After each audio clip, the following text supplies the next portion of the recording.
France, chaque année, les incendies parcourent plusieurs milliers d'hectares de forêts, garrigues et maquis. Attention, on largue maintenant. Les sapeurs-pompiers forment le cœur d'un système de sécurité civile chargé de prévenir, de protéger et de lutter contre les feux de forêt. Donc dans un premier temps, nous allons faire appel pour une intervention aux renforts qui sont à proximité. Donc c'est les casernes des sapeurs-pompiers aux alentours qui vont être dépêchés sur cette intervention. Ensuite, selon l'étendue du feu, son intensité, nous allons développer tout ça pour faire appel aux renforts dans les autres casernes plus importantes du département. À partir du moment où on est avisé qu'il y a un feu, on a une première équipe qui vient pour aider les pompiers pour pouvoir amener leurs colonnes et puis leur faciliter leur transport, hein, puisque c'est priorité au secours à ce moment-là. Et d'un autre côté aussi pour nous rechercher éventuellement des gens présents, pouvoir relever les identités, voir qui était présent. On a toujours cette phase enquête judiciaire à l'esprit, mais dans un premier temps, c'est aider les sapeurs-pompiers à amener leurs équipes de secours sur le terrain. Essayez de protéger là, ici. Très rapidement, on peut avoir une centaine, 200, voire 300, 500 hommes sur une intervention. Donc ça, il faut un organe de commandement et des gens dédiés à la gestion de cette opération. Les canadiens sont en train de décoller Marien, j'étais sur la 05. C'est vraiment le CODIS qui permet de réceptionner toutes les demandes, de faire un état des lieux en direct, d'avoir une cartographie qui est aujourd'hui une cartographie numérique qui permet aussi d'avoir le contour du feu très rapidement présent dans la tête de ceux qui vont faire ce choix, et ce qui permettra ensuite donc de faire rapatrier tous les moyens. Le centre opérationnel départemental va se rapprocher de l'état-major de zone et va demander des moyens de renfort. Alors ça peut être des moyens de renfort nationaux, avions, unités d'intervention de la sécurité civile. Ça peut être également des colonnes de renfort qui vont venir d'autres départements. Si les moyens de la zone ne suffisent pas à apporter une réponse adaptée à l'ampleur du sinistre, la zone va se rapprocher ensuite du COGIC pour demander la mise en œuvre de moyens supplémentaires de renfort.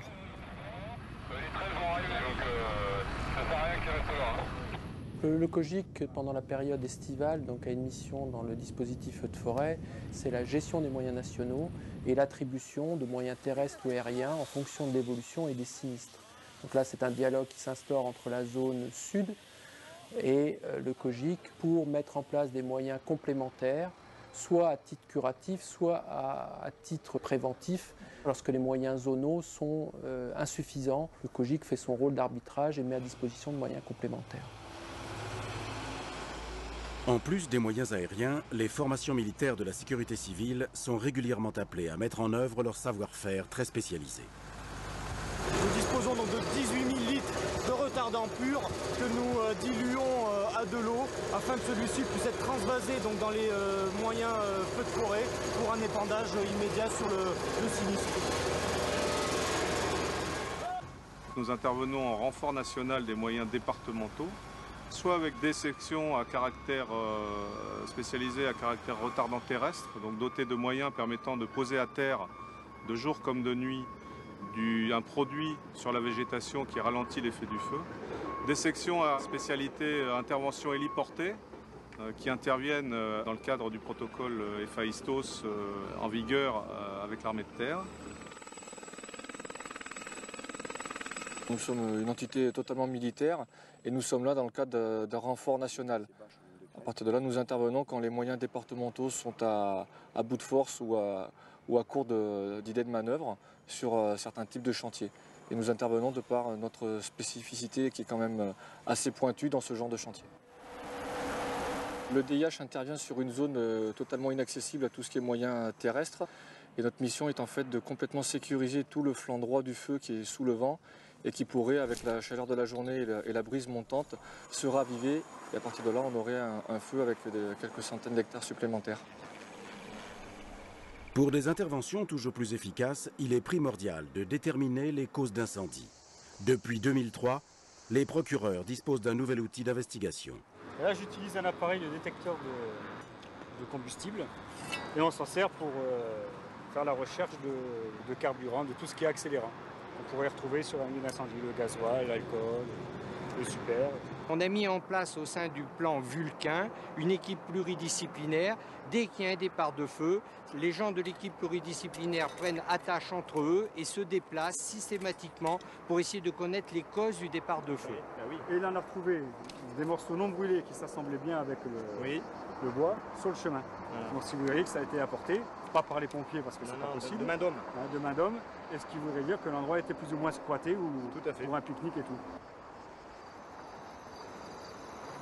Pour le dernier virage, 36, le dernier virage, très rapide verrouillé. Reçu en avis sur le véhicule. Le dispositif feu de forêt est un dispositif de la mise en œuvre s'appuie sur l'idée d'anticipation. En période de risque, le dispositif va être mobilisé avant tout départ d'incendie, de manière à pouvoir répondre le plus vite possible à un éventuel départ de feu. Il y a des tours de guet qui sont déployés, il y a des patrouilles qui sont activées, il y a des sapeurs-pompiers qui effectuent des missions de quadrillage du terrain, qui peuvent être renforcés par des militaires de la sécurité civile ou par des unités du ministère de la Défense.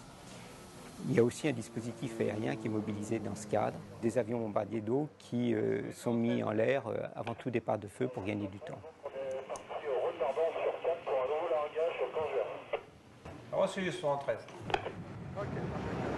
25 bombardiers d'eau, Canadair, Tracker et gros porteurs d'H8 effectuent en moyenne 10 000 heures de vol pour 18 000 largages chaque été.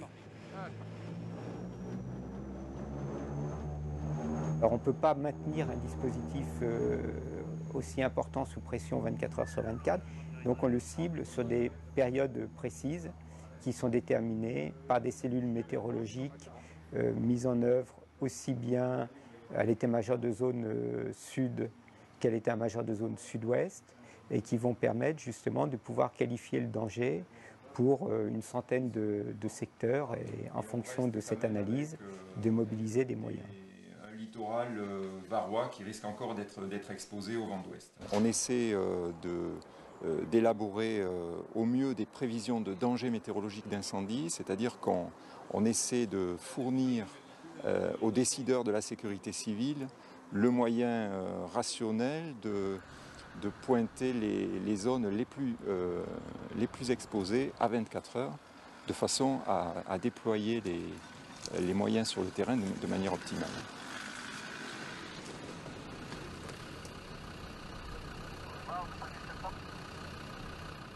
La prévention comprend toute une série d'actions, parmi lesquelles figure la surveillance, d'abord pour détecter les départs de feu, surtout aujourd'hui pour les qualifier, conseiller sur le déploiement de moyens à envoyer dessus pour ne pas en distraire par rapport à un objectif plus prioritaire.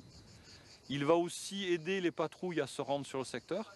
Ces patrouilles, qu'elles soient aériennes, par les avions chargés en eau ou par des véhicules de première intervention, vont essayer de limiter la première propagation pour permettre l'arrivée des secours. Et comme ces secours vont utiliser beaucoup d'eau, il faut qu'ils puissent se recharger. Donc l'aménagement des massifs comprend toujours le triptyque, voie d'accès, zone dépourvue ou limitation du combustible et réserve en eau à proximité. Là, sur les feux du Muy et des Adrets, on a des reprises jusqu'à 16 jours après le feu. Donc ça dénote une sécheresse forte et des combustions profondes des racines qui continuent. Ce matin, nous avions une réunion de briefing où on avait autour de la table des gens de Météo France, des gens de l'Office des forêts, des militaires, des sapeurs-pompiers, bref, un certain nombre de représentants de services qui ont pris l'habitude d'avoir une vision œcuménique du sujet. On a fini par constituer une culture professionnelle commune. La section appui est largement sollicitée durant l'année pour valoriser certaines pistes qui permettent de lutter efficacement l'été contre les feux de forêt. Basculer en un instant de la prévention à la lutte, c'est la mission des Canadair qui participe au guet aérien armé. L'intervention systématique de Noria d'avions sur les feux naissants a prouvé son efficacité. Pour la puissance. Le train tout de suite. Le train rentre. Hélicon 39 Bengale. Après communication téléphonique avec le colis 83, il était bien clair que le COS souhaitait employer encore les Canadair sur le plan où ils travaillent actuellement pendant une durée d'1 heure, le temps que l'organisation terrestre se mette en place. Ouais, le PC vers des unités, est-ce que vous avez des avions à disposition? Ok, vous l'attachez par le but. C'est faire monter à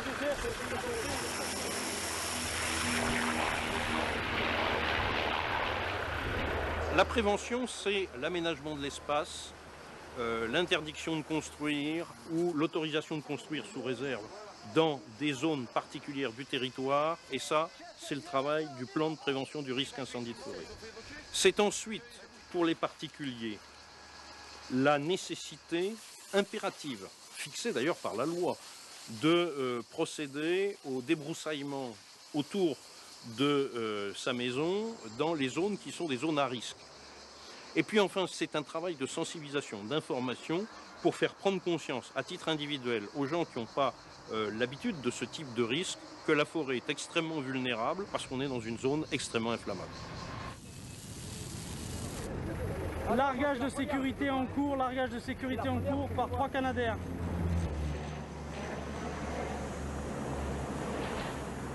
Ministère de l'Intérieur et de la Défense, de l'Agriculture, de l'Écologie, de l'Équipement et des Transports, préfets, collectivités territoriales, travaillent étroitement en matière de prévention, de prévision et de lutte. Ce modèle d'organisation, qui prouve depuis quelques années son efficacité, pourrait être repris et appliqué à l'échelle européenne. Donc actuellement, est mis en place d'une manière expérimentale une coopération avec 4 pays, qui sont donc l'Espagne, l'Italie, le Portugal et la France, axée sur la partie feu de forêt, avec une mutualisation de moyens, une demande d'aide et une mise à disposition de moyens. Sachant que c'est une première étape qui pourrait être, suivant l'évolution, étendue à l'ensemble des autres pays européens. On va prendre tout ça. Là. On attend la colonne de Vaucluse. Voilà, qui a pas.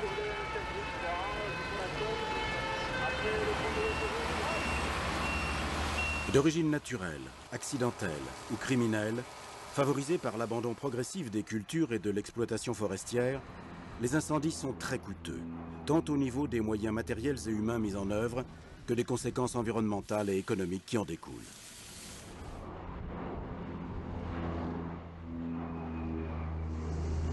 On doit continuer à ne pas baisser la garde en matière de prévention.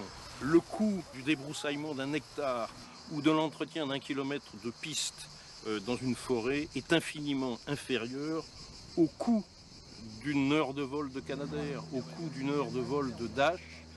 Et rien que ça devrait permettre de faire réfléchir nos concitoyens sur la nécessité quand même d'avoir un minimum de précaution à l'égard d'un patrimoine qui nous est commun.